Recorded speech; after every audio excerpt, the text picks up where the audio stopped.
For 3 seasons, Silo has kept one question hanging over everything. What happened to the world outside? And why were humanity's survivors forced underground? Episode 8 finally tears away the biggest piece of that mystery. And the answer is far more terrifying than a simple nuclear war or pandemic. The silos were never just bunkers built to protect people from a disaster. They were part of a massive survival plan designed around a weapon capable of making the entire planet uninhabitable. And while the before times finally exposes the horrifying truth behind the project, Juliette Nichols is racing against the clock in the present to stop Silo 18 from being deliberately wiped out. With only 2 episodes left, the story has now connected its past and present in a way that changes everything. The episode begins with Lucas Kyle and Patrick Kennedy, 2 men who were supposed to be dead after leaving Silo 18, somehow surviving their journey and reaching Silo 17. The algorithm had already declared them neutralized, but they have managed to escape its control, and their arrival gives Juliette a vital connection to the place that nearly destroyed her. Lucas and Kennedy eventually make contact with the people connected to Silo 17, including Jimmy, the survivor who once helped Juliette when she was trapped there. Jimmy's knowledge of what happened inside that abandoned silo could now become one of the most important pieces in Juliette's plan to save her own home. Because Juliette has already seen what happens when the system decides a silo has become too dangerous to control, and she knows Silo 18 could be next. Then the episode takes us back to the before times, where the mystery becomes much darker, after those enormous drills were seen boring into the ground outside Atlanta. Episode 8 finally reveals what was actually being constructed beneath the surface. Per Stinson, the billionaire behind the project, gathers a select group of people and delivers a terrifying message. The end of the world cannot be prevented. It can only be survived. 50 silos are being constructed to preserve humanity through whatever catastrophe is coming, allowing the survivors to remain underground until the planet can eventually support life again. But when Helen Drew demands to know what could possibly be powerful enough to destroy civilization on that scale, Stinson rules out the obvious answers. This is not simply nuclear war. It is not another pandemic. The real threat is nanotechnology. People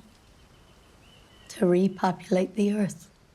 Welcome to the Film Analyst. Stinson claims Iran has developed a weapon using nanotechnology, turning microscopic machines into a weapon capable of spreading across the environment and killing everything in its path. Suddenly, the mysterious cloud encountered by Charlotte Keene and her squadron during their mission to Iran makes terrifying sense. What looked like an unexplained phenomenon was actually connected to nano-warfare. That revelation completely changes the meaning of the poisoned world outside the silos. The danger was never simply radiation or contaminated air. Humanity may have unleashed technology capable of destroying the environment itself. Helen is horrified by Stinson's plan and refuses to become part of it, even when Senator Rosalind Thurman offers her the opportunity to become the journalist who documents the end of the world. Daniel Keene reaches the same conclusion, choosing the possibility of death on the surface over spending his life underground with Stinson. Back in Silo 18, the algorithm discovers that Lucas and Kennedy survived and orders Camille Sims to uncover why they were sent towards Silo 17 in the first place. Camille turns to her husband Robert for answers, but he refuses to give her what she needs. Their marriage is now caught directly in the growing conflict between the people trying to preserve the system and those beginning to understand how dangerous it really is. Meanwhile, Juliette finally identifies a possible weakness in a mechanism designed to destroy entire populations. She remembers that the safeguard is delivered through a physical pipe, meaning the deadly gas may not be unstoppable after all. Using Bernard Holland's structural blueprint, Juliette begins working out how the silos connect back to Silo 1 and how she might block the safeguard before it can be activated. But Juliette never gets the chance to finish her plan. She is arrested and taken into custody, where she discovers that Robert Sims has also been imprisoned. Suddenly, 2 of the most important players in the fight are locked away, leaving the survival of Silo 18 in the hands of everyone else. Episode 8 finally answers the question that has haunted Silo from the beginning. Humanity went underground because someone believed the world itself had become a weapon. Now the question is even more frightening. If the system was built to survive the apocalypse, what happens when the system itself decides that humanity is the problem? Thanks for watching.